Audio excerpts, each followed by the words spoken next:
Okay, welcome to all of you. चलिए आज की क्लास को स्टार्ट करते हैं। और आज हमारी क्लास में हम एक नया टॉपिक स्टार्ट करेंगे। और ये जो टॉपिक रहेगा ये एंजाइम्स को लेकर के रहेगा। देखिए, इससे पहले हमने प्रोटीन्स के बारे में डिस्कशन कर लिया है। प्रोटीन्स हमारे कंप्लीट हो गए और प्रोटीन्स की स्ट्रक्चर, उनका फोल्डिंग, उनकी स्टेबिलिटी, ऐसे बहुत सारे इश्यूज हमने वहाँ पे कवर कर लिए थे। तो एंजाइम भी क्या है कि प्रोटीन से ही बने हुए हैं, तो काफ़ी कुछ और कई सारे पॉइंट्स हमें वहाँ से फ़ायदा पहुँचाएंगे, तो वो भी रहेगा। और जैसा कि मैंने आपको पहले बताया था कि एग्जामिनेशन के पॉइंट ऑफ व्यू से प्रोटीन वाला सेक्शन और एंजाइम वाला सेक्शन दोनों ही बहुत ज़्यादा इम्पोर्टेंट है। तो ऑलमोस्ट हर पेपर में एंजाइम से भी क्वेश्चन रहता है और नॉर्मल जो प्रोटीन स्ट्रक्चर, फोल्डिंग, वहाँ से भी क्वेश्चन रहता है। तो बिल्कुल उसी प्रकार से बहुत अच्छे से आपको एंजाइम वाला सेक्शन भी तैयार करना है और कोशिश करनी है कि पेपर के अंदर एंजाइमोलॉजी से जुड़ा हुआ जो भी क्वेश्चन रहे तो हम उसमें मार्किंग अच्छे से ला पाएँ। ओके, देखिए, जैसे ही एंजाइम की बात आती है तो हमारे दिमाग में केवल सीधा सा ये आता है कि ऐसा कुछ होगा जो स्पीड को अप कर देता है। स्पीड अप यानी कि नॉर्मली रिएक्शंस हैं वो हो रही होती हैं। नॉर्मली जो रिएक्शंस होती हैं वो अपनी नॉर्मल स्पीड पे हो रही होती है, नॉर्मल रेट होता है उनका। ओके, लेकिन जब किसी एंजाइम का रोल हम काउंट करने लग जाते हैं, कोई भी रिएक्शन हो, अगर उस रिएक्शन के अंदर कोई एंजाइम पार्टिसिपेट करता है तो रिएक्शन की स्पीड बहुत ज़्यादा हो जाती है, यानी कि स्पीड अप हो जाएगी, यानी कि एसिलरेट हो जाती है स्पीड, एसिलरेट हो जाएगा रेट उसका। ओके, हालांकि हमें बहुत ही फाइन लेवल के ऊपर हर चीज़ को समझना है। तो रिएक्शन क्या होती है, रेट क्या होता है, एसिलरेशन क्या होता है, कैसे हो जाता है, वो सब हम डिस्कस करेंगे। लेकिन जनरली अगर हमारे दिमाग में एंजाइम को लेकर के कोई भी मैसेज आता है तो वो यही होता है कि एंजाइम कुछ ऐसे मॉलिक्यूल्स हैं और बायोमॉलिक्यूल्स हैं। दे आर बायोमॉलिक्यूल्स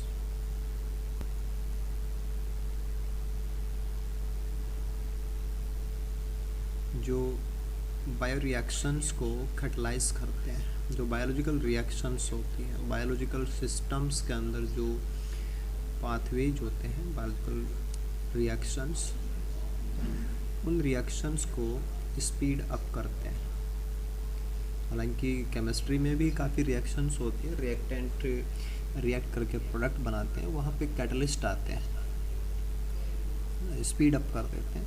तो बायोलॉजिकल रिएक्शंस को स्पीड अप करते हैं, इसलिए हम इनको बायो कैटलिस्ट भी बोलते हैं। They are also called bio catalyst. तो बायो का मतलब तो लिविंग सिस्टम्स में इन्वॉल्वमेंट है, कि लिविंग सिस्टम्स में इनका रोल है। और कैटलिस्ट जो आ रहा है दैट इज़ फ्रॉम कैटलिसिस।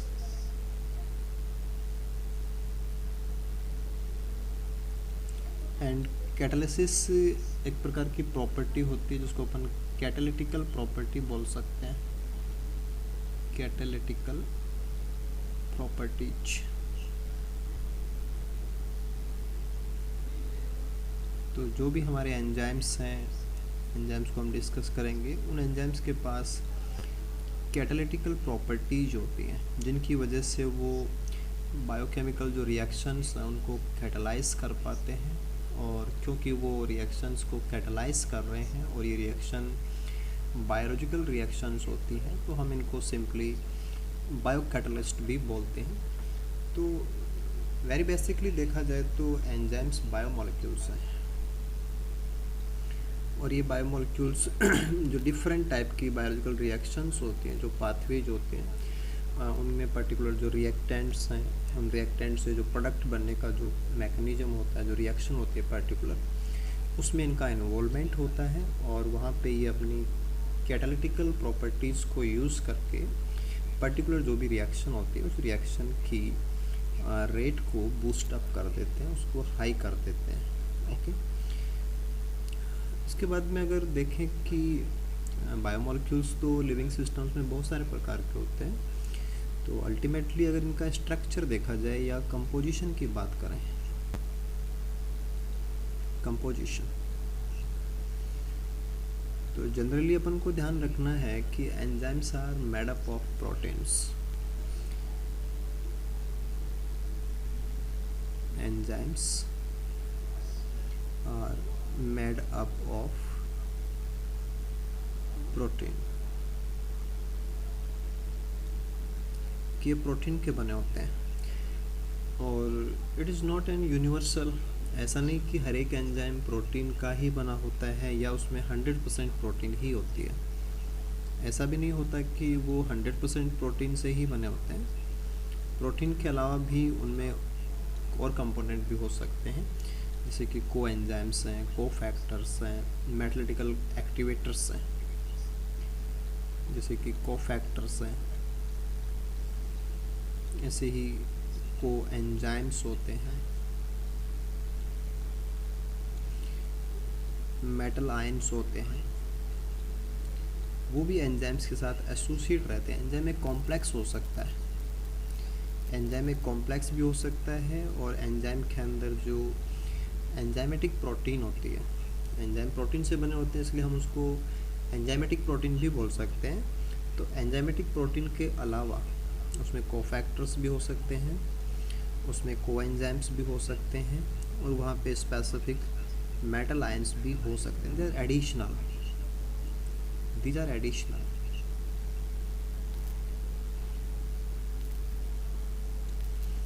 लेकिन फिर भी हमारे पास एक्सेप्शन रहना है कि there are some type of enzymes they are not composed of protein, यानी कि हैं तो वो एंजाइम्स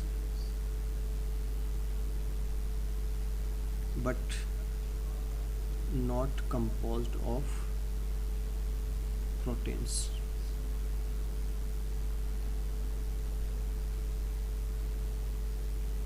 तो विदाउट प्रोटीन के भी कुछ ऐसे बायोमोलिक्यूल्स हैं जो एंजाइम्स की कैटेगरी में आते हैं। तो ऐसा नहीं कि सारे ही एंजाइम प्रोटीन के बने होते हैं, कुछ ऐसे एंजाइम भी हैं जो प्रोटीन के नहीं बने हैं लेकिन उनमें एंजाइमेटिक एक्टिविटी है वो पाई जाती है, जैसे कि राइबोजाइम्स हैं।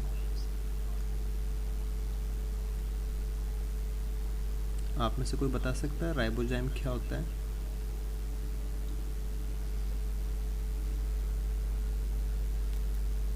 एनीवन जो बताना चाहे कि राइबोजाइम क्या होते हैं?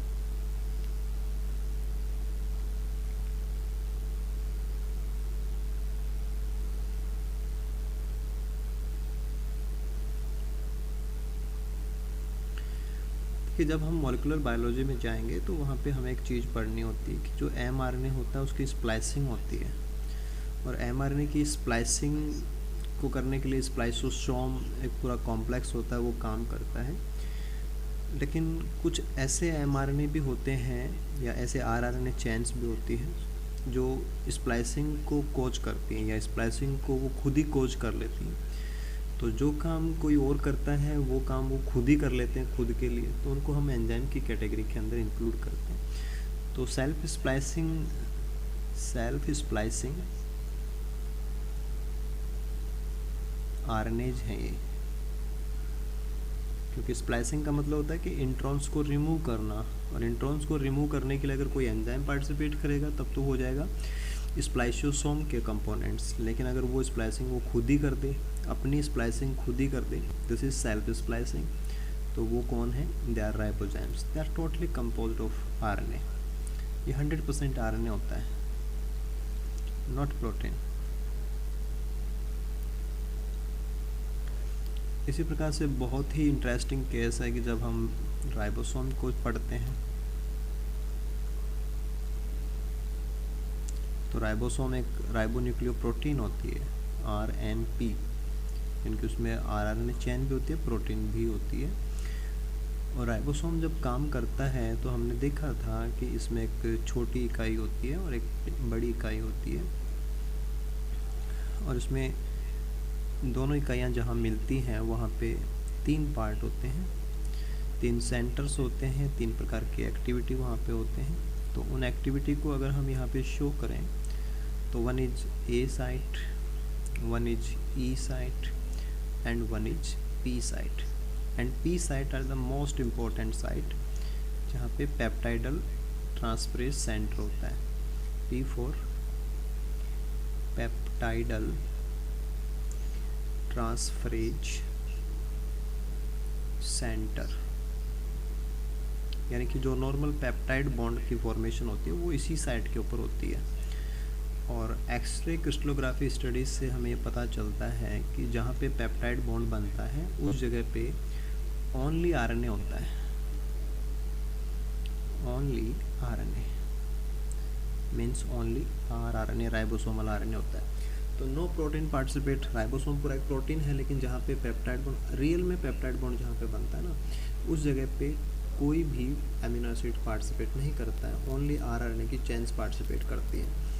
तो कुछ ऐसे एग्जाम्पल हैं, लिविंग वर्ल्ड में ऐसे एग्जाम्पल्स पाए जाते हैं जहाँ पे कैटालिसिस का काम हो रहा है, लेकिन कैटालिसिस के काम को करने के लिए कोई प्रोटीन रिस्पॉन्सिबल है ही नहीं, वो सारा का सारा काम RNA कर रहा है।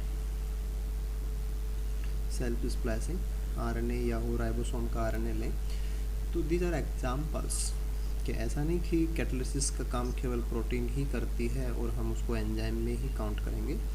ऐसे भी हमारे पास कैटलिस्ट हैं जो प्रोटीन नहीं है, but they are very much crucial for the biological system. कि राइबोसोम अपने आप में बहुत क्रूशियल है। राइबोसोम ये तो इसकी तो इतना बड़ा इम्पोर्टेंस है कि सेल राइबोसोम के बिना सर्वाइव ही नहीं कर सकती, और राइबोसोम का मेन फंक्शन वो तो P साइट पे ही होता है। तो एज ए जनरल प्रोटीन से बने होते हैं, but it is not ruled कि 100% प्रोटीन से ही होंगे, उनमें दूसरे ऑर्गेनिक कंपोनेंट्स भी प्रेजेंट हो सकते हैं। और उसी प्रकार से ऐसा भी नहीं कि हर एक एंजाइम प्रोटीन का ही हो, कुछ ऐसे हमारे पास एक्सेप्शन भी है कि they are working like enzymes but they are not composed of proteins.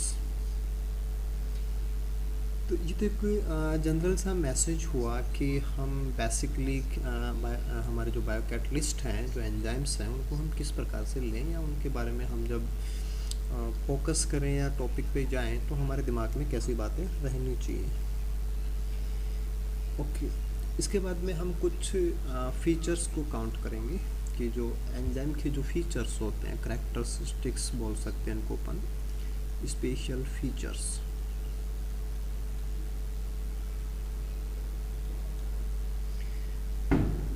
Okay, देखिए सबसे बड़ा जो फीचर होता है, या सबसे पहले हम जिस फीचर को ले सकते हैं वो होता है कि एक ख़ास प्रकार का एंजाइम, जैसे एंजाइम X है, तो वो एक ख़ास प्रकार के सबस्ट्रेट से ही बाइंड करता है, ख़ास प्रकार के सबस्ट्रेट से ही बाइंड करता है।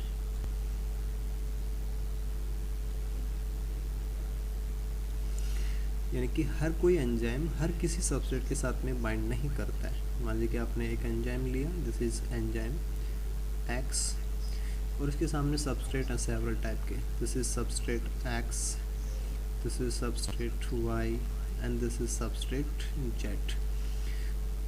तो ऐसा नहीं कि हर कोई या कोई भी कंपाउंड या कोई भी मॉलिक्यूल इसका सबस्ट्रेट हो सकता है। किसी भी एंजाइम का सबस्ट्रेट एक स्पेसिफिक कंपाउंड ही होता है, तो बाकी जो कंपाउंड्स हैं वो उसके सबस्ट्रेट नहीं है, केवल एक खास सबस्ट्रेट ही उसका रियल सबस्ट्रेट होता है, या जिसके ऊपर वो वर्क कर सकता है, उसको प्रोडक्ट में कन्वर्ट कर सकता है। बाकी के साथ में उसका कोई कनेक्शन नहीं होता है। इट इज़ कॉल्ड स्पेसिसिटी, इसको हम बोलते हैं स्पेसिफिसिटी। विशिष्टता होती है कि हर एक एंजाइम अपने सबस्ट्रेट को लेकर के स्पेसिफिक होता है, और ये स्पेसिसिटी कॉम्प्लीमेंट्री पे बेस्ड होती है, based on complementary. Based on complementary. एक लेवल पे ये स्ट्रक्चरल कॉम्प्लीमेंट्री होती है कि एंजाइम की जैसी स्ट्रक्चर है उसके कॉम्प्लीमेंट स्ट्रक्चर सबस्ट्रेट के पास होना चाहिए। तो ऐसा भी लग सकता है हमें कि ये स्ट्रक्चरल लेवल की कॉम्प्लीमेंट्री होती है, और कई बार ऐसा भी लगता है कि ये जो फंक्शनल ग्रुप्स होते हैं उनके लेवल की या केमिकल लेवल की कॉम्प्लीमेंट्री होती है। तो वो तो हमारा एंगल होगा कि हम मैकेनिज्म को किस प्रकार से देख रहे हैं। स्ट्रक्चर वाइज देखेंगे तो हमें स्ट्रक्चरल भी फील होगा, अगर हम फंक्शन वाइज देखेंगे या केमिकल नेचर से देखेंगे तो वो भी हमें यहाँ पे डिस्कस करना है। तो स्ट्रक्चरल लेवल का भी हो सकता है कॉम्प्लीमेंट्री और फंक्शनल लेवल का भी हो सकता है कॉम्प्लीमेंट्री, लेकिन it is sure, it is 100% sure कि one type of enzyme is very specific for a particular type of substrate. यानी कि एंजाइम हैज़ ए केमिस्ट्री। कैसे समझ सकते हैं कि एंजाइम हैज़ ए 3D, कि एंजाइम का एक स्ट्रक्चर है। उसी प्रकार से जो सबस्ट्रेट है, इस सबस्ट्रेट का भी एक 3D है। ऐसा ज़रूरी नहीं कि कोई प्रोटीन हो उसी का 3D हो। कोई भी केमिकल आपने लिया या कोई भी सबस्ट्रेट आपने लिया तो वो जो हमारा स्पेस है जो 3D है उसमें उनका कहीं ना कहीं पोजीशन जो होता है स्पेस को वो किस प्रकार से ऑक्यूपाई कर रहा है, उसके साथ में उसके फीचर्स होते हैं कि कोई अगर मॉलिक्यूल है तो उसका कोई ना कोई 3D होता ही है। तो एक ख़ास प्रकार का 3D है, स्पेसिफिक 3D जो कि एंजाइम का 3D है, और वैसे ही एक सबस्ट्रेट का 3D है। ये एक दूसरे को रिकॉग्नाइज कर सकते हैं, they can interact with each other, कि सबस्ट्रेट के साथ में एंजाइम बाइंड हो सकता है और एंजाइम के साथ में सबस्ट्रेट है वो रिएक्ट हो सकता है। तो this is based on structural similarity, है ना। सिमिलैरिटी की बजाय कॉम्प्लीमेंट्री बोलना ज़्यादा अच्छा हो जाता है कि स्ट्रक्चरल लेवल का हो सकता है। कि ऐसा लगता है कि एक स्ट्रक्चर है, जैसे हम नॉर्मली ड्रा करते हैं ना, जैसे हमने एंजाइम दिखाया उसमें हमने एक एक्टिव साइट दिखाई, और फिर जो सबस्ट्रेट दिखाते हैं उसमें भी हम ऐसा स्ट्रक्चर दिखा देते हैं। तो this is structural level of similarity, कि हमें लगता है कि एक ऐसी जगह है और उस जगह के अंदर कोई ऐसी शेप वाला ही फिट हो सकता है। तो that is structural level of complementary. Similarity नहीं है, दिस इज कॉम्प्लीमेंट्री। तो this is structural level of complementary. Okay, ऐसे ही आप इसको एक लेवल आगे ले जा सकते हैं। कैसे ले जा सकते हैं कि एंजाइम की अपनी एक केमिस्ट्री है, क्योंकि एंजाइम जैसे हम प्रोटीन को लेकर के चलें तो एंजाइम एक प्रोटीन है। तो प्रोटीन है तो उसमें अमीनो एसिड्स हैं, और अमीनो एसिड्स हैं तो वहाँ पे एक केमिकल एनवायरनमेंट है।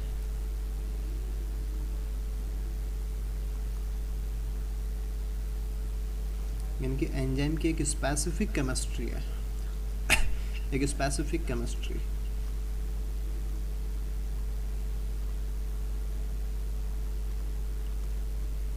और ये स्पेसिफिक केमिस्ट्री एक स्पेसिफिक जो सबस्ट्रेट है उसकी केमिस्ट्री को कॉम्प्लीमेंट देता है। ऐसे आपने सबस्ट्रेट लिया तो सबस्ट्रेट कुछ भी हो सकता है, कोई प्रोटीन भी हो सकता है, कोई दूसरा बायोमोलिक्यूल भी हो सकता है, उसका अपना एक केमिकल नेचर है। देखिए कुछ भी होगा तो उसमें एटम्स ज़रूर हैं, बॉन्ड्स ज़रूर हैं, तो उसका एक केमिकल नेचर है या उसकी केमिकल प्रॉपर्टीज हैं कुछ। तो एक एंगल से हमें ये भी लगना चाहिए कि एंजाइम भी अपने आप में केमिस्ट्री होता है और सबस्ट्रेट भी अपने आप में केमिस्ट्री होता है। तो one type of chemistry is being recognized by one type of chemistry, and they are again complementary to each other.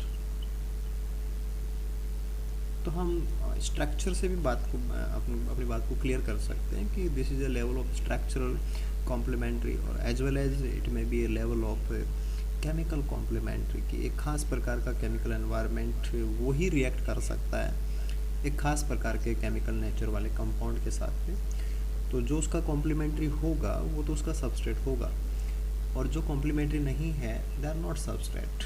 जैसे जो आपने क्रॉस लगाया, दे आर नॉट सबस्ट्रेट, ये सबस्ट्रेट नहीं है, नॉट ए सबस्ट्रेट। तो क्या किसी एंजाइम के एक से ज़्यादा सबस्ट्रेट भी हो सकते हैं?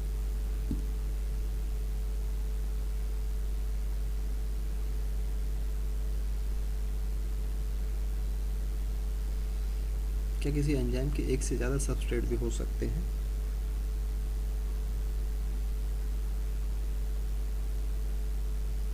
ये जो वेरी जनरल क्वेश्चन, आपको सोचना है कि जो आप डिस्कस कर रहे हैं क्या आप उसको इस प्रकार से अप्लाई कर सकते हैं क्या कि one enzyme has more than one substrate?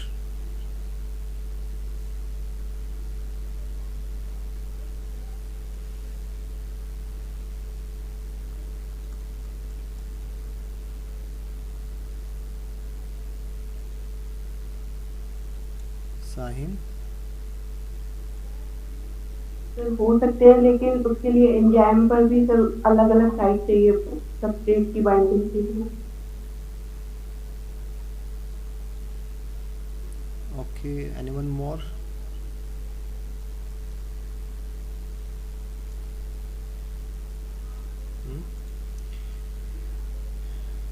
Deepika?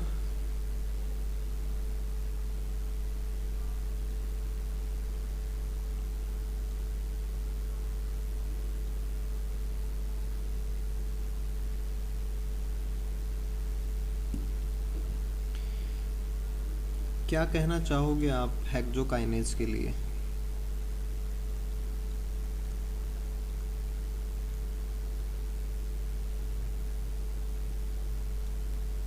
आपने डिस्कस किया ना कार्बोहाइड्रेट मेटाबॉलिज्म में, जब आपने ग्लाइकोलाइसिस पढ़ा था तो वहाँ पे हेक्सोकाइनेज का मेंशन था।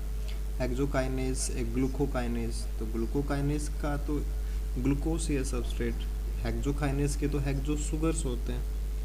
तो क्या क्या आंसर देना चाहोगे?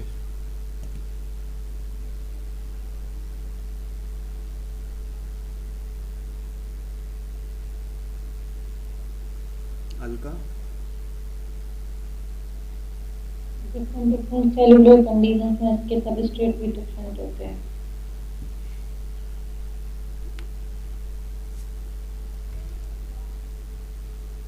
ओके, देखिए अभी आपने केवल इतना सा समझा था कि there is enzyme and there are substrates, substrate 1, substrate 2, है ना, आप कुछ भी ले सकते हैं, एनीथिंग। ओके, केवल इशू ये था कि कौन कॉम्प्लीमेंट्री दे सकता है।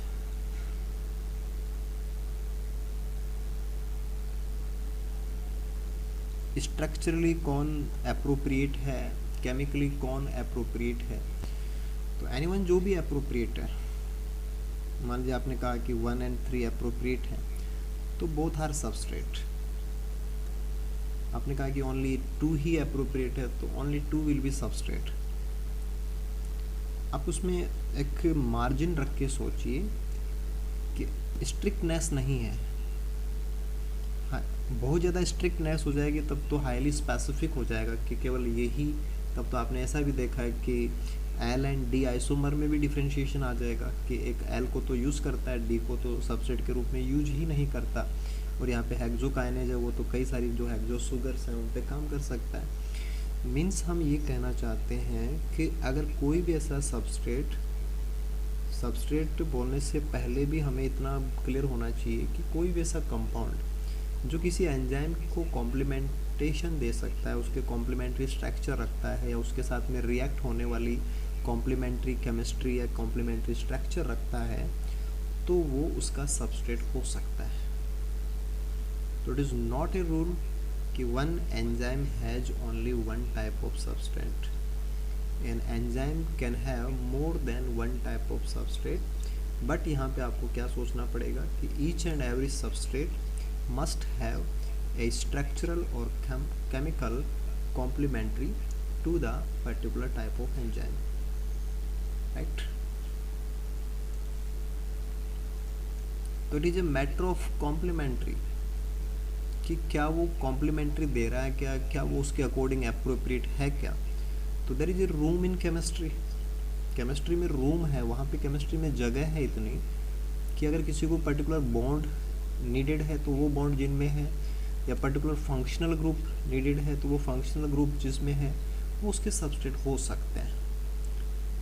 ठीक है, तो इसमें इतना एकदम से अपन हाईली स्पेसिफिक नहीं कर सकते और इतना भी लूज नहीं कर सकते कि कोई भी सबस्ट्रेट किसी का भी कोई भी एंजाइम किसी भी सबस्ट्रेट को यूज़ कर सकता है, ऐसा भी नहीं है। और ऐसा भी नहीं कह सकते कि एक सबस्ट्रेट ही एक एंजाइम के लिए यूज होता है या दूसरे कोई मॉलिक्यूल उसके सबस्ट्रेट नहीं हो सकते। यस, हो सकते हैं, बट नीडेड कंडीशन कि उनकी केमिस्ट्री में इतना रिजेम्बलेंस तो होना चाहिए कि वो एक एंजाइम की केमिस्ट्री को कॉम्प्लीमेंट दे सकें।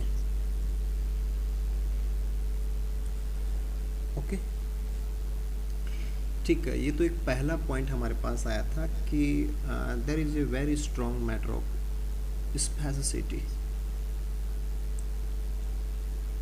कि एंजाइम और सबस्ट्रेट के बीच में स्पेसिफिसिटी होना मस्ट है, अदरवाइज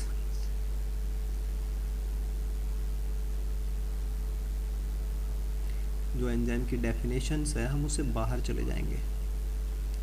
तो एंजाइम अपने सबस्ट्रेट को लेकर के स्पेसिफिक होते हैं। जनरल लाइन में तो हम इतना सा कह सकते हैं कि एंजाइम अपने सबस्ट्रेट को लेकर के स्पेसिफिक हो सकते हैं या स्पेसिफिक होते हैं, बट इसमें फिर हमारे पास परमिशन है कि हाँ, कॉम्प्लीमेंट्री देने वाले या जो एप्रोप्रिएट केमिस्ट्री रखने वाले या जो रिएक्ट कर सकते हैं या जिनकी केमिस्ट्री रिएक्ट करने लायक है।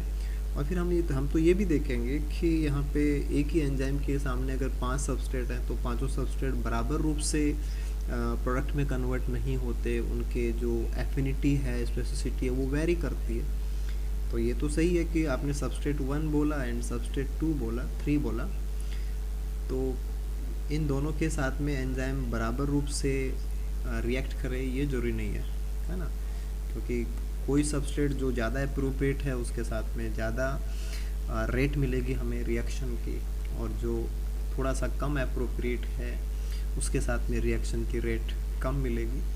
तो स्पेसिसिटी भी होगा और स्पेसिसिटी के अंदर भी रूम है।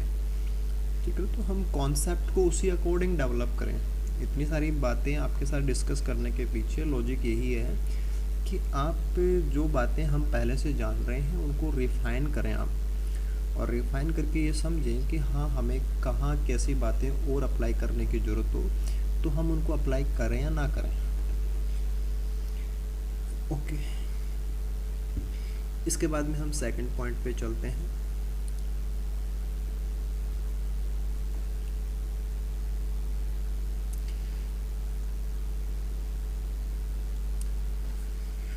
देखिए, एक एग्जांपल लीजिए, जैसे आपने कहा कि ग्लूकोज है और ग्लूकोज के साथ में एटीपी जुड़ता है तो इससे बन जाता है ग्लूकोज 6 फॉस्फेट, ठीक है, प्लस एडीपी। दिस टाइम अगर आप इतना ही देख रहे हो कि आपके पास ग्लूकोज है और एटीपी है तो बोथ आर केमिकल, ग्लूकोज भी एक केमिकल है, एटीपी भी केमिकल है, और वो रिएक्ट करके glucose 6 phosphate and adenosine diphosphate ये बना सकते हैं। It is a chemical reaction, it is a chemical reaction. हाँ, अगर हम ग्लूकोज और एटीपी इनको पास रखें या इनको हम रिएक्ट करने दें तो ये रिएक्ट करके ग्लूकोज 6 फॉस्फेट एंड एडीपी बना सकते हैं। मीन्स केमिकल रिएक्शन हो सकती है। ओके, इसमें देखिए आपने लास्ट क्लासेज में एक कॉन्सेप्ट डिस्कस किया था हमने, that was thermodynamics free energy. ठीक है, फ्री एनर्जी कॉन्सेप्ट को हमने लिया था।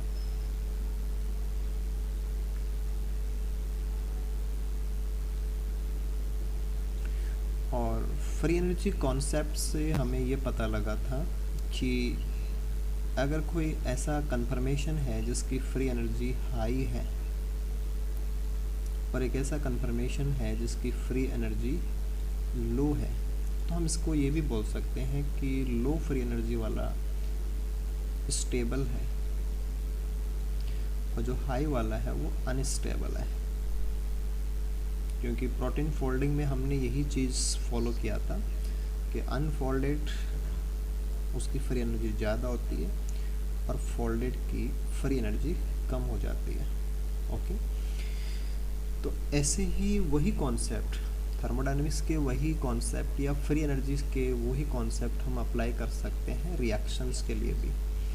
यानी कि ग्लूकोज और एटीपी यहाँ पे सबस्ट्रेट है एंड ग्लूकोज 6-फॉस्फेट एंड एडीपी यहाँ पे प्रोडक्ट है। तो free energy glucose and ATP के पास में भी है, तो this is free energy of substrates and it has free energy of products, free energy of substrate and free energy of product। ठीक है, एक बार हम समझने के लिए इसको रिवर्सिबल ले लेते हैं, हालांकि ग्लाइकोलाइसिस में ये रिवर्सिबल नहीं है। ठीक है ना, एक बार हम समझ जाएं या हमारे कॉन्सेप्ट को समझ लें, इसके लिए हमने उसको एक बार रिवर्सिबल मान लिया। ओके, इट मीन्स ये था कि सबस्ट्रेट प्रोडक्ट में भी कन्वर्ट हो सकता है और प्रोडक्ट सबस्ट्रेट में भी कन्वर्ट हो सकता है। ठीक है, हम यहाँ पे कह रखे हैं कि प्रोबेबिलिटी बराबर है, कि प्रोबेबिलिटी इसकी भी उतनी है और प्रोबेबिलिटी इसकी भी इतनी है कि हमारा सबस्ट्रेट प्रोडक्ट में भी कन्वर्ट हो सकता है, प्रोडक्ट सबस्ट्रेट में भी कन्वर्ट हो सकता है। लेकिन ये कन्वर्जन जो कि बाई डायरेक्शनल है, इसमें प्रोडक्ट बनेगा या नहीं बनेगा, है ना, इसकी तरफ अगर हम जाएं तो अगर प्रोडक्ट की जो फ्री एनर्जी है अगर वो लो हो, अगर इसका फ्री एनर्जी लो हो, किससे? सबस्ट्रेट की फ्री एनर्जी से। तो सबस्ट्रेट की फ्री एनर्जी अगर ज़्यादा हो, हाई, और प्रोडक्ट की फ्री एनर्जी अगर कम हो, तो ये थर्मोडायनेमिकली फेवरेबल डायरेक्शन होती है कि जो हाई फ्री एनर्जी वाले हैं वो लो फ्री एनर्जी वाले में चेंज होना चाहेंगे। और चेंज होना चाहेंगे, इसको आप ऐसे भी कह सकते हैं कि जो अनस्टेबल हैं वो स्टेबल होना चाहेंगे। इट मीन्स ये बनेगा, दिस विल बी स्टेबल, यानी कि प्रोडक्ट फॉर्मेशन होगा, राइट। तो जो भी रिएक्शन हम लें, और ऐसी रिएक्शन जिसमें सबस्ट्रेट की एनर्जी फ्री एनर्जी ज़्यादा हो और प्रोडक्ट की फ्री एनर्जी कम हो, तो ऐसे रिएक्शंस को हम बोलते हैं एक्सर्गोनिक रिएक्शंस। एक्सर्गोनिक रिएक्शंस कि फ्री एनर्जी लिबरेट होगी तो रिलीज होने वाली जो फ्री एनर्जी है वो रिलीज होती है in form of heat, release in form of heat. तो एनर्जी रिलीज होती है, राइट। और जब एनर्जी रिलीज होती है तो हम ऐसे रिएक्शंस को स्पॉन्टेनियस भी बोल सकते हैं। स्पॉन्टेनियस रिएक्शंस जो अपने आप हो जाते हैं, स्पॉन्टेनियस रिएक्शन। अगर सबस्ट्रेट की फ्री एनर्जी ज़्यादा हो, प्रोडक्ट की कम हो, तो ये अपने आप ही हो जाएगा। इसको हम बोलते हैं स्पॉन्टेनियस रिएक्शन, राइट। तो अगर हम सेम पार्ट पे रहें, अभी हमने जो डिस्कस किया उसको हम इस प्रकार से रखें कि हमारे पास सबस्ट्रेट है और सबस्ट्रेट प्रोडक्ट में कन्वर्ट होता है, और ये अपने आप कन्वर्ट हो रहा है क्योंकि यहाँ पे जो डेल जी की वैल्यू है, सॉरी गिब्स फ्री एनर्जी जी से डिनोट करेंगे,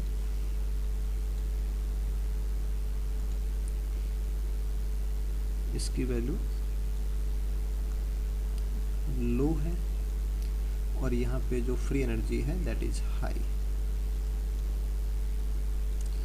तो डेल जी की वैल्यू जो होती है, डेल जी की वैल्यू यानी कि प्रोडक्ट की फ्री एनर्जी माइनस सबस्ट्रेट की फ्री एनर्जी, तो ये हमें पता है कि प्रोडक्ट की लो है सबस्ट्रेट की हाई है, तो एक छोटी संख्या में से आप बड़ी संख्या को माइनस करेंगे तो डेल जी की वैल्यू कैसे आएगी, नेगेटिव। तो जब डेल जी की वैल्यू नेगेटिव होती है, जब डेल जी की वैल्यू नेगेटिव होती है, इसका मतलब रिएक्शन अपने आप हो जाएगी। Reaction will be spontaneous, reaction के दौरान एनर्जी रिलीज होगी। ओके, तो हम एक स्पॉन्टेनियस रिएक्शन ले लेते हैं जिसमें डेल जी की वैल्यू माइनस में आ रही है, सबस्ट्रेट प्रोडक्ट में अपने आप कन्वर्ट हो जाता है। ओके, तो ये जो रिएक्शन जो अपने आप हो रही थी, अगर हम यहाँ पे एंजाइम को अप्लाई कर दें,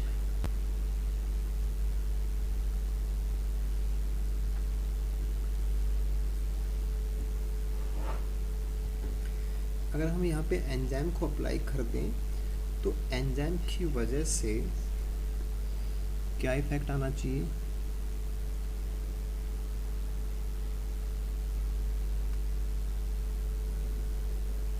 आप में से कोई भी जो आंसर देना चाहे कि रिएक्शन अपने आप ही हो रही थी, हमने इसमें एंजाइम और ऐड कर दिया, तो क्या होना चाहिए अब।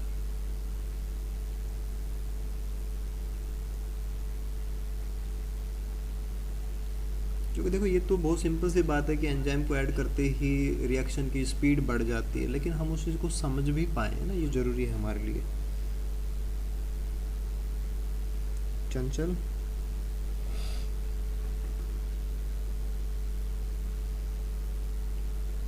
क्या आंसर देना चाहोगे।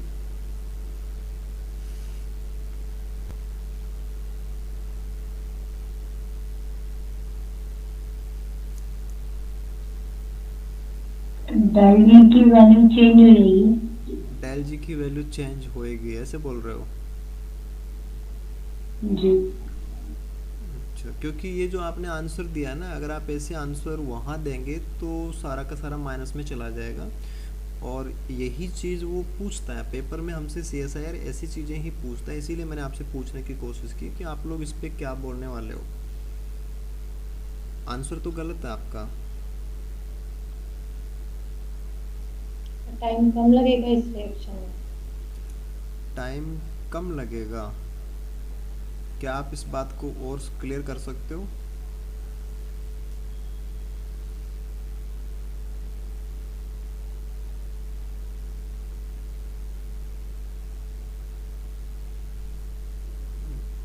हम लोग पहली स्टेप पे हैं, एंजाइम को समझने के लिए हमने अभी स्टार्टिंग किया है।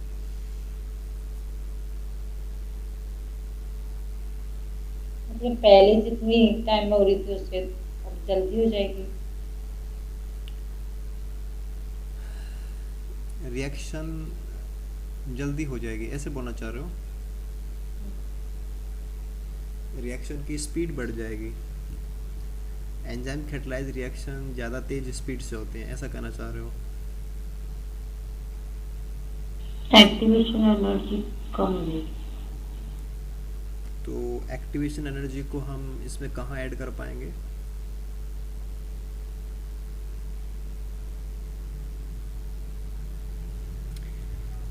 ओके, कोई बात नहीं, समझने की कोशिश करनी है आपको, बिल्कुल अच्छे से समझिए।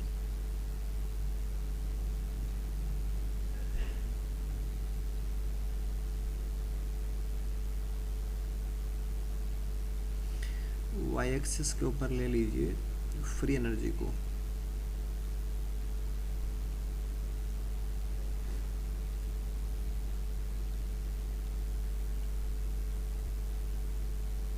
एक्स एक्सिस के ऊपर ले लीजिए रिएक्शन की प्रोग्रेस को। ओके, पहला पॉइंट कि रिएक्शन अपने आप हो जाए, स्पॉन्टेनियस रिएक्शन हो और प्रोडक्ट स्टेबल प्रोडक्ट बने, उसके लिए ज़रूरी है कि रिएक्शन जब प्रोसेस उसकी होगी या कंप्लीट होगी तो प्रोडक्ट बनेगा। तो रिएक्शन अगर कंप्लीट हो रही है तो प्रोडक्ट बनेगा, और रिएक्शन अगर स्टार्ट हुई थी तो सबस्ट्रेट थे। ठीक है, सबस्ट्रेट का फ्री एनर्जी ज़्यादा होता है, हाई, और प्रोडक्ट की फ्री एनर्जी उससे कम होती है, लो।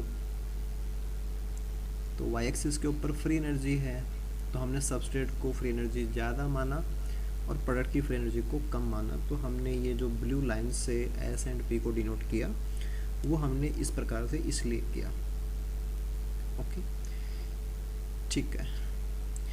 इसके बाद में क्या है कि सबस्ट्रेट और प्रोडक्ट, है ना, सबस्ट्रेट को प्रोडक्ट में कन्वर्ट होना होता है और ये रिएक्शन इस प्रकार से नहीं होती है कि सबस्ट्रेट प्रोडक्ट में कन्वर्ट हो जाए, कि इन्होंने फ्री एनर्जी को लॉस किया और फ्री एनर्जी लॉस से सबस्ट्रेट प्रोडक्ट में कन्वर्ट हो गए, राइट। ये पैटर्न फॉलो नहीं होता है। तो एक दूसरा पैटर्न फॉलो होता है। दूसरा पैटर्न क्या होता है कि जो हमारा सबस्ट्रेट है वो सबस्ट्रेट पहले एक्टिवेट होते हैं, यानी कि एक हाई एनर्जी कन्फर्मेशन में जाते हैं, यानी कि आप थोड़ा सा हाई ले सकते हैं, एक कन्फर्मेशन में जाते हैं जो एक हाई एनर्जी इंटरमीडिएट कन्फर्मेशन होता है, हाई एनर्जी अनस्टेबल कन्फर्मेशन एक, राइट।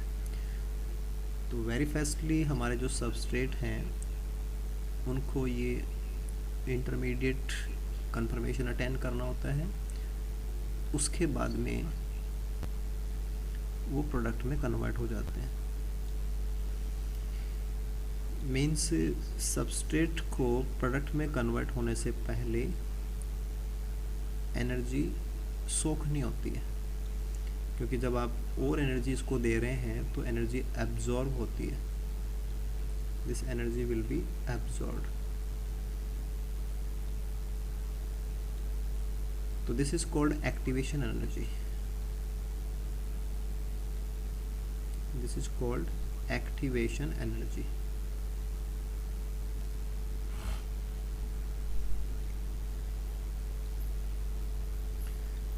तो एक सबस्ट्रेट एक प्रोडक्ट में एनर्जी डिफरेंस के वजह से तो डायरेक्टली बन जाना चाहिए था, लेकिन एक्टिवेशन एनर्जी की जो नीड होती है उसकी वजह से सबस्ट्रेट को पहले एक हाई एनर्जी अनस्टेबल कन्फर्मेशन में जाना होता है, और जब वो उतनी एनर्जी अटेन कर लेता है, एब्जॉर्ब कर लेता है, फिर वो प्रोडक्ट में कन्वर्ट हो पाता है।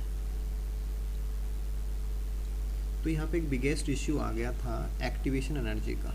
तो विदाउट एक्टिवेशन एनर्जी रिएक्शन है वो प्रोसीड नहीं हो पाती और प्रोडक्ट नहीं बन पाता। अब फिर थर्मोडायनेमिक्स ये कहती है कि जैसे रिएक्शन हो रहा है तो रिएक्शन एक सिस्टम है और इसके बाहर जो भी है वो सराउंडिंग है, इनके अलावा जो भी इनके नियर बाई है that all are compose to surrounding है। तो सराउंडिंग से एनर्जी को एब्जॉर्ब किया जाता है, तब जाकर के ये एनर्जी एब्जॉर्ब होगी, एक्टिवेशन एनर्जी है वो इनको मिल पाती है, एक हाई एनर्जी इंटरमीडिएट कन्फर्मेशन बन पाता है और प्रोडक्ट बन पाता है। ओके, अब इसमें हम एक फर्दर पॉइंट को ऐड करते हैं कि मान लीजिए कि सराउंडिंग के अंदर एनर्जी प्रेजेंट है, ये जैसे हीट है, हीट प्रेजेंट है, टेम्परेचर है वो प्रेजेंट है, तो उसके कांस्टेंट अमाउंट मान लेते हैं कि कोई भी एक अमाउंट है वो वहाँ पे अवेलेबल है, राइट। तो अब ये जो अमाउंट अवेलेबल है, एनर्जी की नीड है, एक्टिवेशन एनर्जी एब्जॉर्ब करनी पड़ेगी, एनर्जी बाहर अवेलेबल है और उसकी अमाउंट को हमने एक बार कोई भी अमाउंट मान लिया। अब यहाँ पे सबस्ट्रेट के मॉलिक्यूल्स होंगे, सबस्ट्रेट के मॉलिक्यूल्स, और वो कन्वर्ट होते हैं प्रोडक्ट के मॉलिक्यूल्स में, और हर एक सबस्ट्रेट के मॉलिक्यूल को एक्टिवेशन एनर्जी सोखनी पड़ेगी, तब वो प्रोडक्ट के मॉलिक्यूल में कन्वर्ट हो पाएगा। तो अवेलेबल एनर्जी कितनी है या अमाउंट उसका कितना है, उसके अकॉर्डिंग कितने मॉलिक्यूल्स एनर्जाइज हो पाएंगे, यानी कि एक प्रकार से कहते हैं चार्ज हो पाएंगे ना, कि एक्टिवेट हो पाएंगे। तो एनर्जी अगर आपने खूब सारी दे रखी है तो काफ़ी सारे मॉलिक्यूल एक्टिवेट हो जाएंगे और एक्टिवेशन एनर्जी उनको मिल जाएगी और प्रोडक्ट बनते रहेंगे। तो यूनिट टाइम के अंदर number of product formed in per unit time, कि इकाई समय में प्रोडक्ट के कितने मॉलिक्यूल बन रहे हैं, या number of substrate molecule disappearing in per unit time, it is called rate. Reaction की रेट कहलाती है। तो रिएक्शन हो रही होती है क्योंकि सराउंडिंग के अंदर कांस्टेंट अमाउंट ऑफ एनर्जी या थोड़ी बहुत एनर्जी या कहीं ना कहीं से एनर्जी मॉलिक्यूल्स को मिल ही पाती है। जैसे आपने यहाँ पे 1000 मॉलिक्यूल्स लिए तो हो सकता है कि किन्हीं 2 मॉलिक्यूल्स को एनर्जी मिल गई तो वो प्रोडक्ट में कन्वर्ट हो जाएंगे। यानी कि ऐसा नहीं कि प्रोडक्ट बन नहीं रहा होता है, प्रोडक्ट बन रहा होता है। तो एंजाइम के बिना भी रिएक्शंस हो रही होती हैं और प्रोडक्ट हैं वो सबस्ट्रेट से बन रहे होते हैं। एनर्जी की अगर ज़रूरत होती भी है तो एनर्जी सिस्टम से एब्जॉर्ब होकर के एक्टिवेशन एनर्जी का जो बैरियर है उसको पार किया जाता है और प्रोडक्ट हैं वो बन रहे होते हैं, राइट। तो ये नेचुरल प्रोसेस है कि सराउंडिंग में एनर्जी प्रेजेंट होती है, सबस्ट्रेट को एनर्जी की नीड होती है, उनको एनर्जी मिल जाती है, प्रोडक्ट में कन्वर्ट हो जाते हैं। हाँ, ये अलग बात है कि सबस्ट्रेट के जितने मॉलिक्यूल थे सबको एनर्जी नहीं मिल पाए क्योंकि एनर्जी की अवेलेबिलिटी कोई श्योर नहीं है कि हम कितने भी सबस्ट्रेट ले लें सबको ही एनर्जी मिल जाएगी, ऐसा हम अप्लाई नहीं कर पाते। लेकिन जब हम एंजाइम को अप्लाई करने लग जाते हैं या जब हम एंजाइम का रोल लेने लग जाते हैं तो एंजाइम थोड़ी सी आसानी कर देता है कि जो एक्टिवेशन एनर्जी है उसके अमाउंट को कम कर देता है।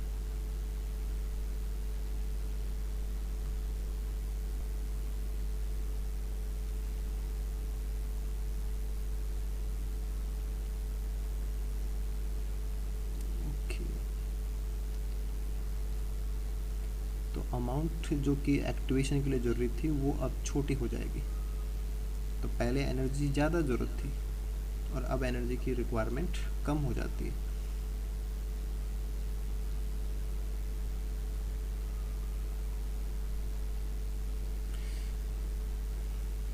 तो ये जो अमाउंट कम हो गया ना, एनर्जी का जितना अमाउंट ये कम हो गया, तो इतनी अमाउंट कम चाहिए गई, एनर्जी इतना कम मिलने पर भी एक्टिवेशन हो सकता है। तो आप उसी कांस्टेंट एनर्जी को आप देखिए, पहले अगर वो ओनली 2 मॉलिक्यूल को मिल रही थी तो वो हो सकता है कि अब 20 मॉलिक्यूल्स को मिलने लग जाए। तो पहले ज़्यादा एक मॉलिक्यूल को ज़्यादा एनर्जी चाहिए थी और अब हर एक मॉलिक्यूल को पहले जितनी नीडेड थी उससे कम नीडेड हो गई है। तो अब प्रोबेबिलिटी बढ़ गई है ना, चांसेस बढ़ गए, प्रोबेबिलिटी बढ़ गई है कि ज़्यादा मॉलिक्यूल्स को एनर्जी मिल पाएगी और वो एक्टिवेशन बैरियर को पार कर पाएंगे।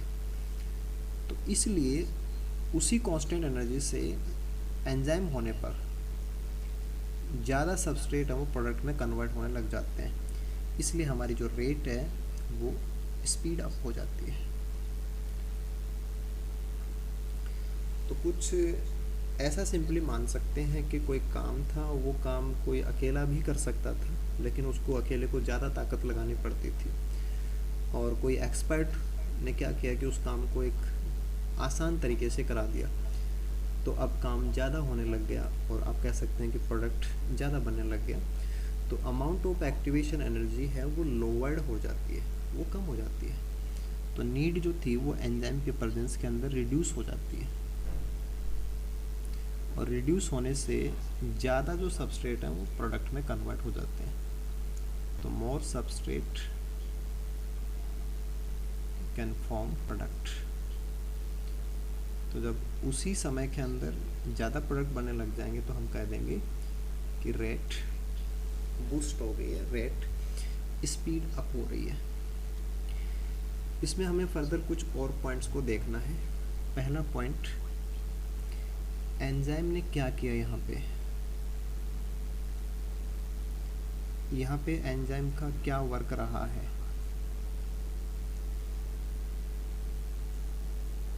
आप में से कौन बताना चाहेगा कि यहाँ पे एंजाइम ने क्या किया है।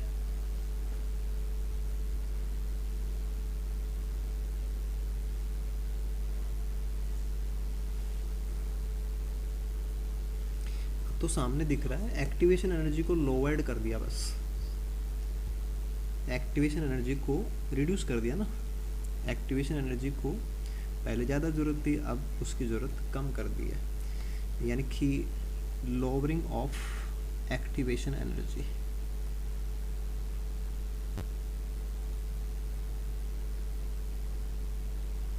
एंजाइम ने और कुछ भी नहीं किया है। आपने जो आंसर दिए थे ना, उन आंसर्स को आप चेक करना कि आपने गलत दिए थे तो क्यों गलत थे वो आंसर, क्योंकि एंजाइम ने केवल जो एनर्जी एक्टिवेशन के लिए ज़रूरी थी उसको कम कर दिया, उसको लोअर कर दिया, राइट। इसने देखो सबस्ट्रेट की फ्री एनर्जी के साथ कुछ नहीं किया। सबस्ट्रेट की फ्री एनर्जी पहले भी उतनी ही थी, अब भी उतनी है। प्रोडक्ट की फ्री एनर्जी भी पहले ही उतनी थी, अब भी उतनी है। तो हम जो डेल जी बोल रहे थे, तो डेल जी तो प्रोडक्ट की एनर्जी माइनस सबस्ट्रेट की एनर्जी थी, तो वो तो एंजाइम नहीं था तब भी वही वैल्यू थी, अब भी वही वैल्यू है। तो del G remains unchanged.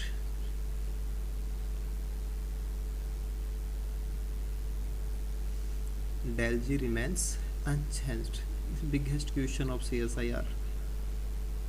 CSIR के क्वेश्चंस का जवाब देने के लिए ये चीज़ आपको बहुत अच्छे से पता होनी चाहिए कि एंजाइम डेल जी के साथ कुछ नहीं करता, नथिंग।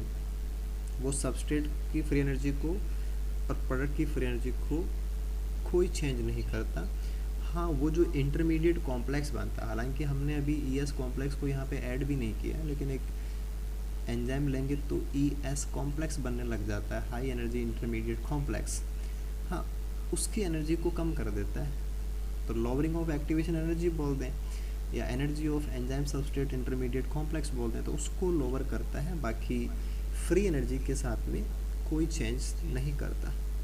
यानी कि जो रिएक्शन पहले भी हीट एब्जॉर्ब करके होती थी वो अब भी हीट एब्जॉर्ब करके ही होगी। बस अंतर इतना सा आएगा कि पहले इकाई समय में प्रोडक्ट कम बनते थे, अब उसी समय में ज़्यादा प्रोडक्ट बनने लग जाएंगे, तो केवल स्पीड बूस्ट होती है। डेल जी में कोई चेंज नहीं आता है, ठीक है। इसी प्रकार से एंजाइम्स किसी रिएक्शन को स्टार्ट नहीं करते हैं। एंजाइम्स किसी रिएक्शन को स्टार्ट नहीं करते हैं, नॉट स्टार्ट रिएक्शन।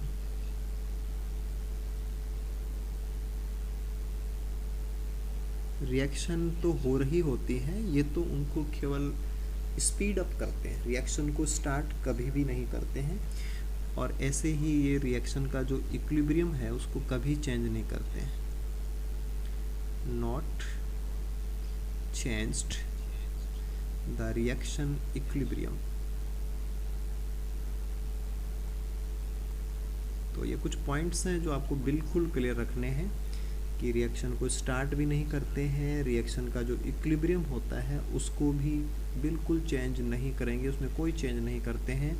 डेल जी में कोई चेंज नहीं करते हैं, जो चेंज होता है वो केवल रेट में होता है, चेंज केवल रेट में होता है। और रेट का मतलब होता है कि इकाई समय में कितने प्रोडक्ट के मॉलिक्यूल्स बनने लग गए, और ये सीधा सीधा इस पे डिपेंड करता है कि पहले से कम एनर्जी पे एक्टिवेशन आने लग गया, इसलिए आप एक कांस्टेंट एनर्जी से ज़्यादा मॉलिक्यूल्स को अब चार्ज कर सकते हो, जिससे ज़्यादा प्रोडक्ट बनने लग जाएंगे उसी कांस्टेंट टाइम या यूनिट टाइम के अंदर। क्लियर है?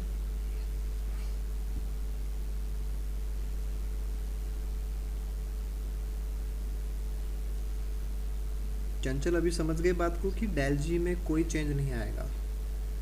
जी सर।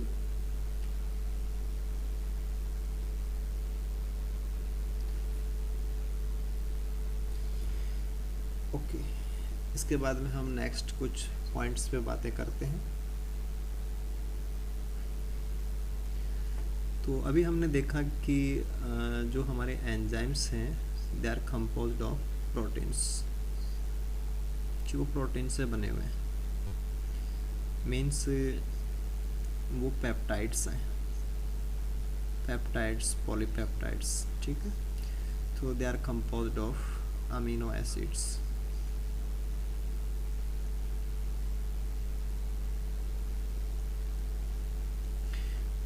अमीनो एसिड्स से उनको बनाया गया है, तो प्रोटीन्स हैं तो दे आर बीइंग सिंथेसाइज्ड। तो इनका सिंथेसिस हुआ है bye ribosomes using mRNA।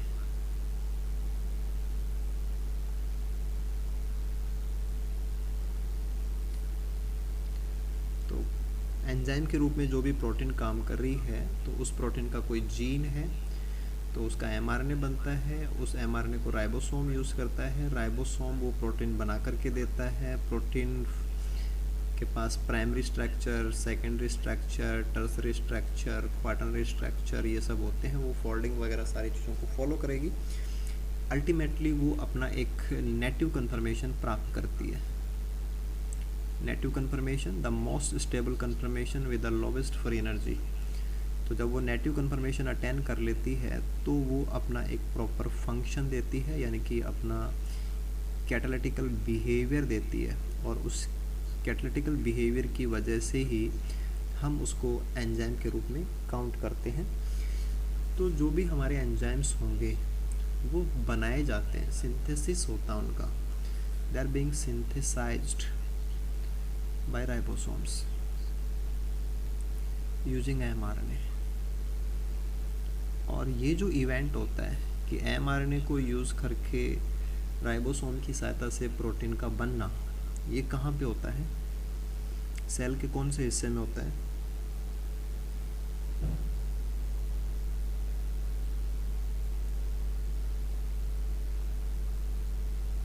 ER में होता है सर। ER में होता है। S SER। Smooth endoplasmic reticulum. क्यों भाई, ऐसा क्यों बोलेंगे? ऐसा आंसर क्यों दे रहे हो? क्या साइटोप्लाज्म में नहीं बनते?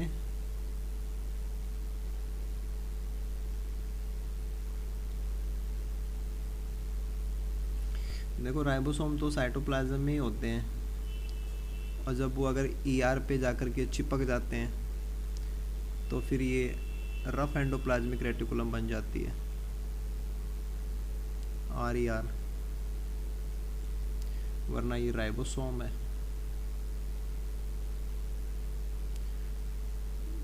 तो आपसे क्वेश्चन पूछने के पीछे लॉजिक ये था कि चाहे साइटोप्लाज्म में फ्री राइबोसोम पे प्रोटीन बन रही हो या SER RER में बन रही हो, प्रोटीन बनती कहाँ है? लिविंग सेल में, लिविंग पार्ट ऑफ सेल, यानी कि सेल का इंटीरियर है, राइट। तो एंजाइम सेल के अंदर बनते हैं, विद इन सेल, और काम सेल के अंदर भी करते हैं, सेल से बाहर भी करते हैं। तो सिंथेसिस उनका जो होता है विद इन सेल, और उनके जो वर्क हैं कि एंजाइम काम कहाँ करते हैं, तो वो इनसाइड द सेल भी करते हैं, इनसाइड द सेल भी करते हैं। कुछ जगह पे आप बहुत अच्छे से कहना चाहें तो इनसाइड द ऑर्गेनली भी कह सकते हैं, राइट। और अच्छे से आप कुछ बातें और जोड़ना चाहें तो एट ए पर्टिकुलर साइट भी बोल सकते हैं, at a particular site, right. और ऐसे ही कुछ एंजाइम सेल से बाहर भी काम करते हैं, आउट ऑफ सेल।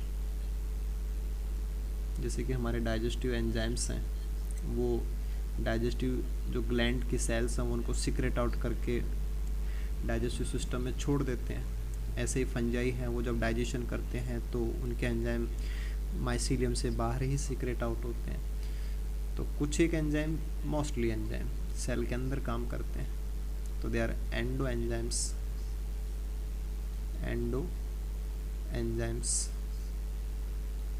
तो मोस्टली आर एंडो एंजाइम्स, लेकिन कुछ एक ऐसे हैं जो सेल से बाहर, आउट ऑफ सेल भी वर्क करते हैं, they are exo enzymes.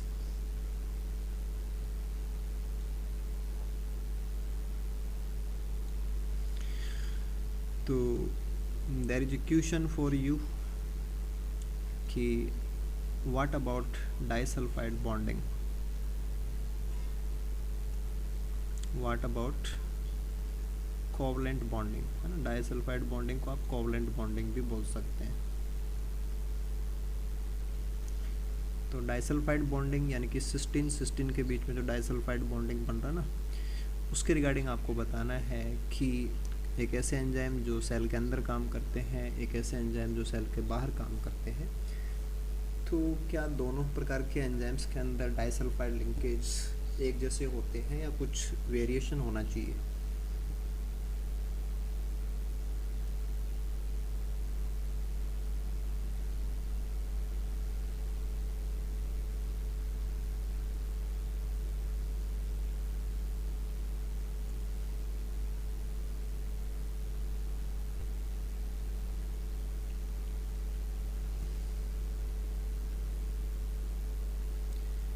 Sahin, क्या आंसर देना चाहोगे?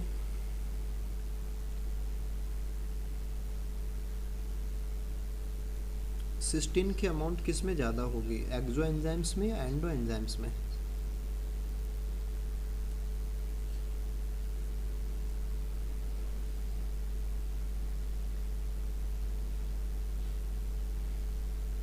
दीपिका?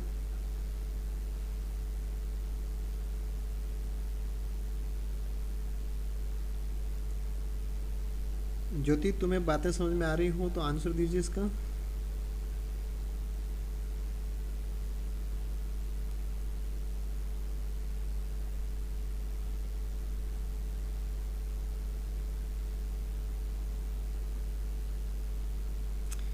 शशिकला? सॉरी सर, नहीं पता। कोई दिक्कत नहीं, not a big issue. Clear कीजिए चीज़ों को ना, आप क्या मिस कर रहे हो बस वो आपको इसमें ऐड कर लेना कि आप क्या क्या अप्लाई करना था। ओके, ठीक है, वेरी गुड। समझिए चीज़ों को। दिस इज ए सेल, है ना? आपने एक सेल ले लिया, ओके, लिविंग सेल, है ना? यूकैरियोटिक, प्रोकैरियोटिक कुछ भी ले सकते हो, वहाँ इससे कोई फ़र्क नहीं पड़ेगा हमें, क्योंकि सेल अपने आप में एक सिस्टम होता है और सिस्टम से जुड़ी हुई चीज़ें हम अप्लाई करने वाले हैं। ओके, तो लिविंग सेल्स का मतलब एक कांस्टेंट एनवायरनमेंट है, कांस्टेंट एनवायरनमेंट। और जो आउटसाइड है सेल का, जिसको कि हम एक्सटीरियर बोल सकते हैं, वो एक्सटीरियर क्या है? अनस्टेबल है, कांस्टेंट नहीं है वो, उसमें वेरिएशन किसी प्रकार का हो सकता है। यहाँ पीएच कितनी होगी वो कांस्टेंट है, पीएच कितनी होगी कांस्टेंट है, टेम्परेचर कितना होगा कांस्टेंट है ना? केमिकल कौन कौन से होंगे कांस्टेंट है, कांस्टेंट है ना? आयनिक स्ट्रेंथ कैसी होगी कांस्टेंट है।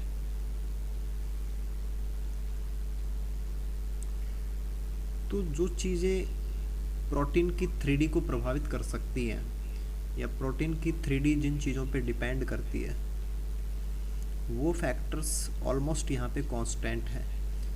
और फिर जब हम चले जाते हैं एंडोथर्मिक ऑर्गेनिजम्स के ऊपर, तो एंडोथर्म्स तो इन चीज़ों को बहुत अच्छे से मेंटेन करते हैं, टेम्परेचर वगैरह को, राइट? तो सेलुलर सिस्टम जो होते हैं वो कांस्टेंट सिस्टम्स होते हैं, यानी कि वहाँ पे फ्लक्चुएशंस नहीं आते। जीवों के अंदर का सिस्टम या उनके अंदर का जो सेल के अंदर का जो इंटीरियर होता है, चाहे हम किसी ऑर्गेनेली को ले लें या पूरी सेल को ले लें, तो वो कांस्टेंट है, राइट? जबकि आउटसाइड एक्सटीरियर जो है वो अनसर्टेन है, वो कांस्टेंट है ही नहीं। उसमें पीएच बाहर की चीज़ों पे डिपेंड करता है, फ्लक्चुएट कर सकता है, टेम्परेचर फ्लक्चुएट कर सकता है, कौन से केमिकल होंगे फ्लक्चुएट कर सकता है।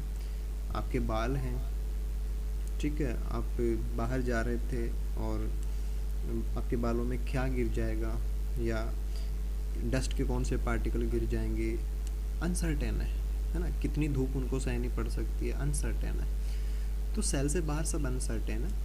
तो अनसर्टेन कंडीशन में हमारी प्रोटीन 3D को मेंटेन रखे, कि 3D को मेंटेन, क्योंकि without 3D A protein can not be perform it's dedicated function. क्योंकि एंजाइम है तो काम करना है ना, उसको काम करना है तो उसको सेल से बाहर उसका प्रॉपर 3D नीडेड है। तो 3D को इस्टेब्लिश करना ज़रूरी है। देखो 3D को इस्टेब्लिश करने में दो चीज़ें आपने ली थी, एक तो लिया था आपने वीक बॉन्ड्स, एक लिए थे आपने कोवलेंट बॉन्ड। तो अब आप कॉन्सेप्ट वाइज देख सकते हैं कि वीक बॉन्ड तो बाहर की चीज़ों के ऊपर डिपेंड करेंगे, तो वो तो ज़रूरी नहीं है कि 3D जैसे होंगे कि pH या आयनिक कंडीशन या दूसरे केमिकल्स या वो कैसा कुछ रिस्पॉन्स देंगे, वो वेरी कर सकता है, उसके ऊपर 3D रिटेन नहीं कर सकता। तो 3D को ज़्यादा हेल्प कहाँ से आनी है फिर? कोवलेंट लिंकेज से। तो जिन प्रोटीन्स को सेल से बाहर काम करना है, obviously this proteins must have higher number of disulphide linkage, higher number.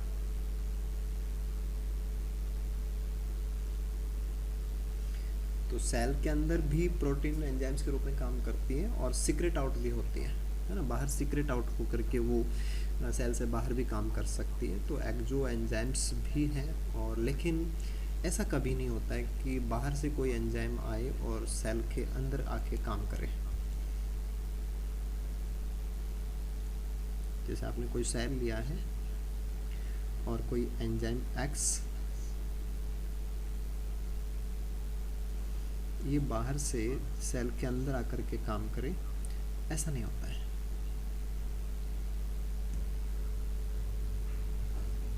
तो देखो जिस लेवल पे आप लोग स्टडी कर रहे हैं या जो टारगेट आपका है उसकी रिगार्डिंग, तो आपको यहाँ पे बोलना चाहिए कि हाँ ऐसा क्यों है, कि क्या कारण हो सकता है कि कोई बाहर का एंजाइम सेल के अंदर आकर के काम क्यों नहीं करता।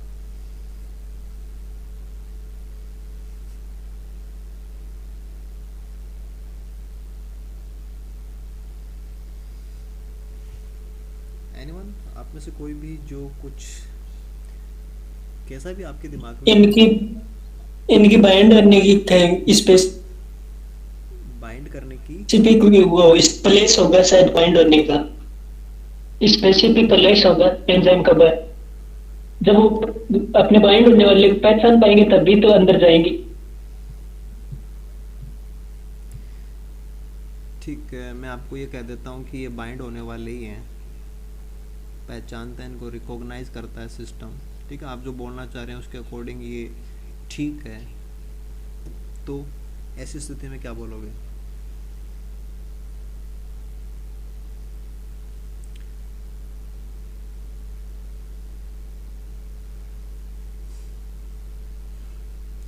ओके, ठीक है।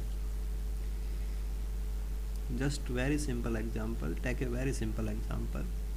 ये आपका घर है, सेल है ना, इट इज योर होम, आपका होम है, और आप कुछ ऐसा कहना चाहते हैं कि हम यहाँ पे खाना बनाएंगे, है ना, काम है एक फूड प्रिपेयर करना, है ना, जैसे डिनर बनाएंगे, डिनर, ओके। और हम कहना चाहते हैं कि डिनर बनाएगी मदर। तो ये मदर बाहर से घर में आएगी और खाना बनाएगी, right. It is one concept. दूसरी कॉन्सेप्ट क्या है कि अगर ये खाना इतना ज़रूरी ही है ना, ये वर्क अगर इतना ज़रूरी ही है, तो डिनर बनाने वाले को घर के अंदर क्यों नहीं रखा गया? यानी कि क्या डिनर की ज़रूरत आज पहली बार पड़ी है, या इस चीज़ का एवोल्यूशन से कनेक्शन हो सकता है? तो जो अंदर आके काम करेगा ना, और वो अगर इम्पोर्टेंट काम है, तो ऐसे इम्पोर्टेंट फंक्शन को जो एंजाइम कर सकता है वो तो इसके पास ही होना चाहिए, राइट, पहली चीज़। दूसरा, आप ऐसे सोच के देखिए कि मान लीजिए कि आज तो ये एंजाइम इसको बाहर से मिल गया, तो इसका काम हो गया, है ना, इसका फंक्शन कंप्लीट हो गया। लेकिन क्या किसी और टाइम के ऊपर ये ज़रूरी है क्या कि ये इसको मिल ही जाएगा, या हर बार ये इसको मिल ही जाएगा? क्योंकि सराउंडिंग में तो निश्चित नहीं है ना कि वो होगा कि नहीं होगा। तो क्या वो इस अनसर्टेन चीज़ के ऊपर डिपेंड करेगा या नहीं करेगा? तो आंसर क्या देना चाहिए? नो। आंसर क्या आएगा? नो। तो अगर सेल को कोई पर्टिकुलर फंक्शन परफॉर्म करना है, उसको स्पीड अप करना है, तो उसका सॉल्यूशन वो खुद रखे, ना कि बाहर की चीज़ों पे डिपेंड करे, क्योंकि बाहर उसकी अवेलेबिलिटी अनसर्टेन होती है, राइट? तो it is not a picture of one day, it is a matter of evolution.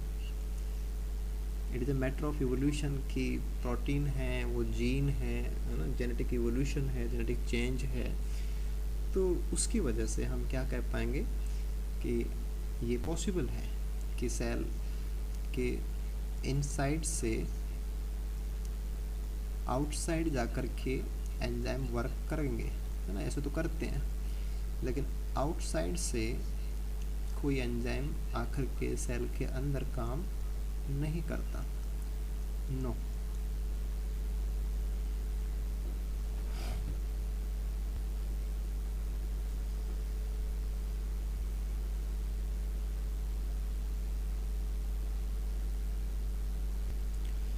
ठीक है ना। चलो, तो ये कुछ पॉइंट्स हमने यहाँ के लिए लिए, इसके बाद में फर्दर और पॉइंट्स को हम इसमें डिस्कशन में ऐड करते हैं।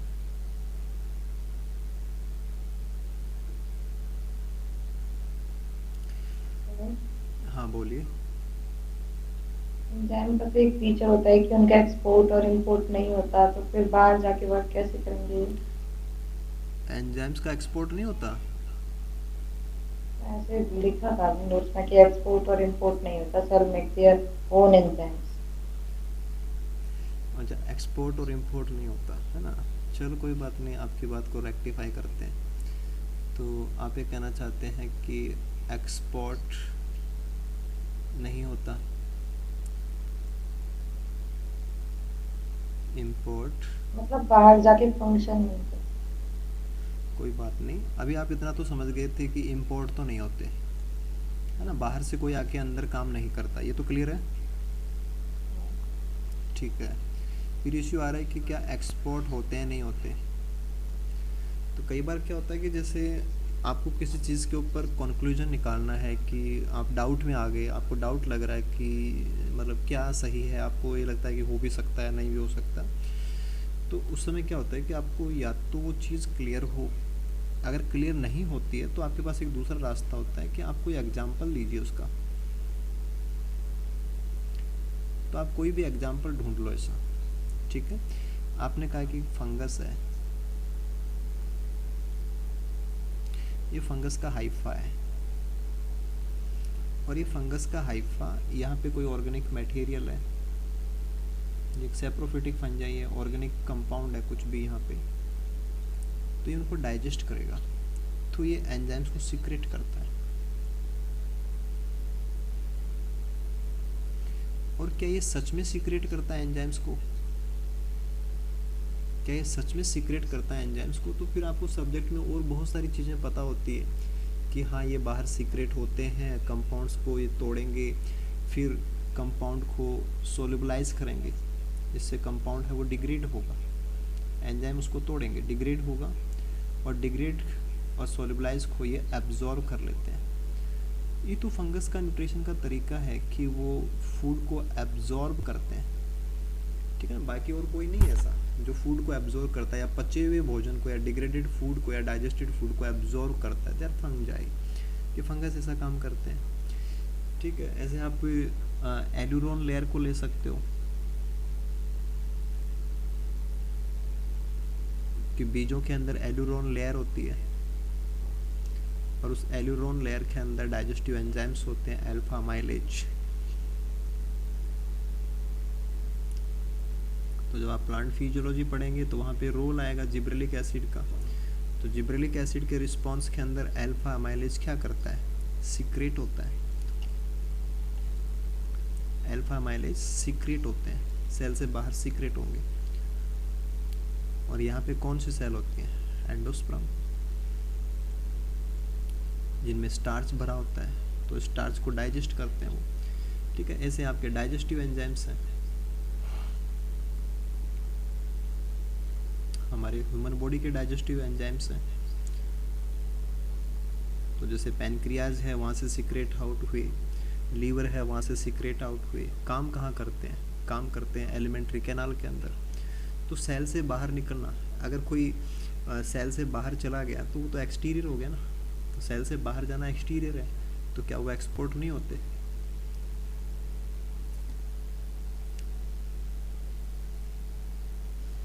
तो एक्सपोर्ट होते हैं वो, तो एक्सपोर्ट नहीं होते, ये चीज़ गलत है। एक्सपोर्ट भी होते हैं हाँ, लेकिन डाइजेस्टिव एंजाइम एक्सपोर्ट होते हैं, ऐसा नहीं कि हर एक एंजाइम एक्सपोर्ट होता है।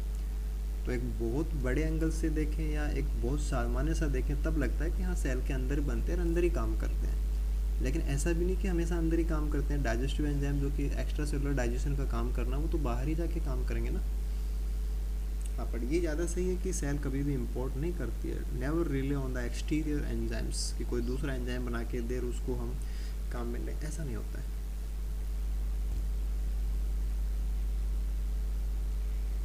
ठीक है, is it clear? Yes okay, then next move करते हैं अपन। ठीक है, तो अगर आप एंजाइम्स की बात करें